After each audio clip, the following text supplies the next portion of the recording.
بسم اللہ الرحمن الرحیم۔ کل ایک سورج گرہن ہے 8 تاریخ کو، اور کہا جا رہا ہے کہ یہ تقریباً 300-400 سال بعد یہ سورج گرہن جو ہے وہ لگ رہا ہے دوبارہ، اور انتہائی خطرناک کہہ رہے ہیں کہ اس لحاظ سے کہ پورا اندھیرا ہو جائے گا۔ پاکستان میں تو کیونکہ رات ہوگی تو نظر نہیں آئے گا، لیکن باہر ملکوں میں جو ہے اس کو واضح طور پہ دیکھا جا سکتا ہے۔ اچھا، بہت سے لوگ اس کے اندر یہ بھی کہہ رہے ہیں کہ جی بڑا خطرناک ہے، اس میں یہ مسئلے مسائل ہو سکتے ہیں، یہ احتیاطی تدابیر کرنی چاہیے، اور کچھ لوگ جو ہے اس کے اندر وظائف بھی بتا رہے ہیں پڑھنے کے لیے، یہ وظیفے پڑھیں تو انشاءاللہ تعالیٰ اس سے یہ فائدے ہو جائیں گے۔ یہ سب چیزیں اپنی جگہ ہیں، احتیاط بھی اپنی جگہ ہے، وظائف پڑھنا وہ بھی اپنی جگہ ہے۔ میرے نبی کا کیا طرز زندگی تھا اس کے اندر، جب اس وقت میں چاند گرہن سورج گرہن ہوتا تھا تو آپ صلی اللہ علیہ وسلم جو ہے وہ کیا عمل کرتے تھے، وہ میں آپ لوگوں کے ساتھ شیئر کروں گا۔ یہ ہمارے لیے سب سے زیادہ امپورٹنٹ ہے۔ وظائف اپنی جگہ ہیں، میں اس کا انکار نہیں کرتا، لیکن یہ چیزیں اس سے زیادہ امپورٹنٹ ہیں۔ اللہ تعالیٰ کی قدرت کی نشانیاں ہیں یہ دونوں، سورج گرہن چاند گرہن۔ یہ ظاہر کرنے کے لیے جو قادر مطلق اللہ تعالیٰ سورج سے روشنی دیتا ہے اور چاند سے چاندنی دیتا ہے، وہی اللہ ان کو مان کر دینے پر بھی قادر ہے۔ آپ صلی اللہ علیہ وسلم کے زمانے میں بھی آپ کے صاحبزادے حضرت ابراہیم کے انتقال کے بعد سورج گرہن ہو گیا۔ اس زمانے میں لوگوں کا خیال یہ تھا کہ سورج گرہن کسی بڑے آدمی کی وفات یا پیدائش کی وجہ سے ہوتا ہے، جیسے کہ ابھی آپ کے بیٹے کی وفات پر ہوا، تو آپ نے اس عقیدے کی نفی فرمائی۔ بخاری شریف میں ہے، یہ لوگوں نے اس چیز سے اخذ کر لیا کہ شاید کوئی بڑے انسان کا انتقال ہوتا ہے تو اس کے بعد پھر یہ سورج گرہن چاند گرہن ہوتا ہے، لیکن آپ سے فرمایا کہ ایسا کچھ بھی نہیں ہے۔ حضرت ابو موسیٰ رضی اللہ تعالیٰ عنہ سے روایت کرتے ہیں کہ انہوں نے بیان کیا کہ سورج گرہن ہوا تو آپ صلی اللہ علیہ وسلم اس طرح گھبرائے ہوئے کھڑے ہوئے جیسے قیامت آ گئی۔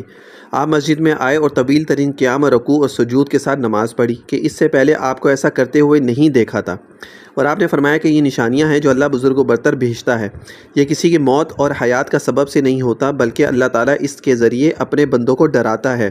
جب تم اس کو دیکھو تو ذکر الہی اور دعا استغفار کی طرف دوڑو۔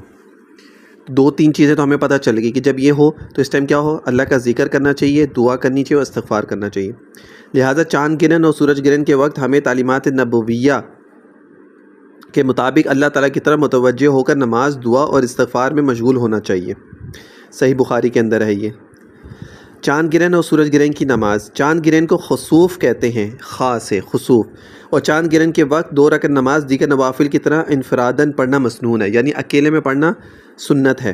اس میں جماعت مسنون نہیں ہے، اس کا طریقہ عام نوافل کی طرح ہے، کسی بھی اعتبار سے فرق نہیں، سوائے اس کے کہ نیت صلاۃ الخسوف کی ہوگی۔ یہ تو چاند گرہن جب ہو اس ٹائم آپ صلاۃ الخسوف پڑھ لیں، اور نیت سے یہ کر لیں 2 نفل نماز صلاۃ الخسوف پڑھوں اللہ کے لیے، منہ میرا قبلے کی طرف، دل میں اور زبان سے بھی کہہ سکتے ہیں۔ اور سورج گرہن، جب سورج گرہن ہو تو اس میں کون سی نماز ہوتی ہے؟ اس میں ہوتی کسوف، کاف سے۔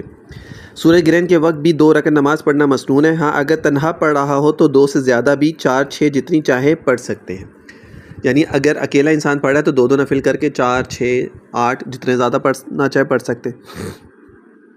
اس کی نماز کا بھی وہی طریقہ ہے جو عام نوافل کا ہے۔ اگر حاضرین میں جامع مسجد کا امام موجود ہو تو کسوف یعنی سورج گرہن کی نماز جماعت کے ساتھ ادا کرنی چاہیے۔ خسوف اکیلے میں ہے، جماعت نہیں ہے۔ کسوف جو سورج گرہن کی نماز ہے وہ آپ جماعت کے ساتھ بھی اس کو پڑھ سکتے ہیں، اور اس نماز کے لیے اذان و اقامت نہیں ہے۔ اگر لوگوں کو جماعت کے ساتھ نماز پڑھنے کے لیے جمع کرنا مقصود ہو تو اعلان کر دیا جائے۔ نیز اس نماز میں سورہ بقرہ یا اس جیسی بڑی صورتیں پڑھنا، یعنی طویل قرات اور لمبے لمبے رکوع اور سجدے کرنا مسنون ہے، اور اس نماز میں قرات آہستہ آواز سے کی جائے گی۔ نماز کے بعد امام دعا میں مصروف ہو جائے اور سب مقتدی آمین آمین کہیں یہاں تک سورج گرہن ختم ہو جائے۔ ہاں اگر ایسی حالت میں سورج غروب ہو جائے یا کسی نماز کا وقت ہو جائے تو دعا ختم کر کے وقتی فرض نماز میں مشغول ہو جائے۔ اسی طرح مکروہ اوقات میں سورج گرہن ہو جائے تو یہ نماز نہیں پڑھی جائے گی بلکہ صرف دعا کر لی جائے۔ یہ پوری تفصیل میں نے آپ لوگوں کے ساتھ شیئر کر دی ہے۔ یہ ہے سورج گرہن کا، جب ہو تو سنت عمل کیا ہے، کیسے کرنا چاہیے۔ چاند گرہن ہو تو جب اس میں کون سی نماز ہے، سورج گرہن میں کون سی نماز ہے، دعا استغفار کیسے کرنی چاہیے، نماز انفرادی ہو جماعت کے ساتھ، تو پوری ڈیٹیل کے ساتھ میں نے آپ لوگوں کے ساتھ شیئر کر دی ہے۔